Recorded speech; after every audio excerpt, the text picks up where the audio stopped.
Leur philosophie, sauver la nature par l'action directe, mais sans violence. 1971, l'ONG Greenpeace voit le jour. Sa mission ? Faire stopper les essais nucléaires. Ses moyens ?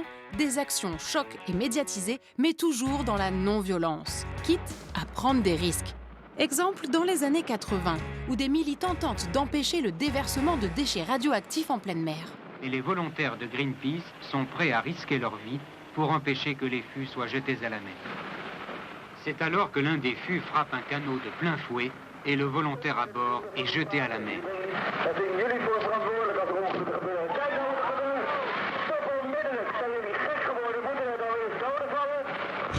Sur les plateaux télé, le représentant français de Greenpeace de l'époque se défend de prendre des risques inconsidérés. Le risque, en théorie, est calculé. À savoir que nous n'envoyons pas les gens comme ça, c'est-à-dire que ce sont des gens malgré tout qui sont bien équipés, oui. Qui sont bien entraînés également. Et nous postulons sur la raison. Vous me direz, c'est pas toujours le cas, on en a la démonstration. Voilà. Les années passent et les combats de Greenpeace se multiplient. La fin du nucléaire, l'arrêt de la chasse à la baleine, aux bébés phoques, la protection de l'environnement. Avec toujours le même mode d'action, une confrontation directe et non violente. Exemple en 2000, en Gironde, où des militants s'enchaînent pour éviter l'accostage d'un bateau rempli de soja génétiquement modifié.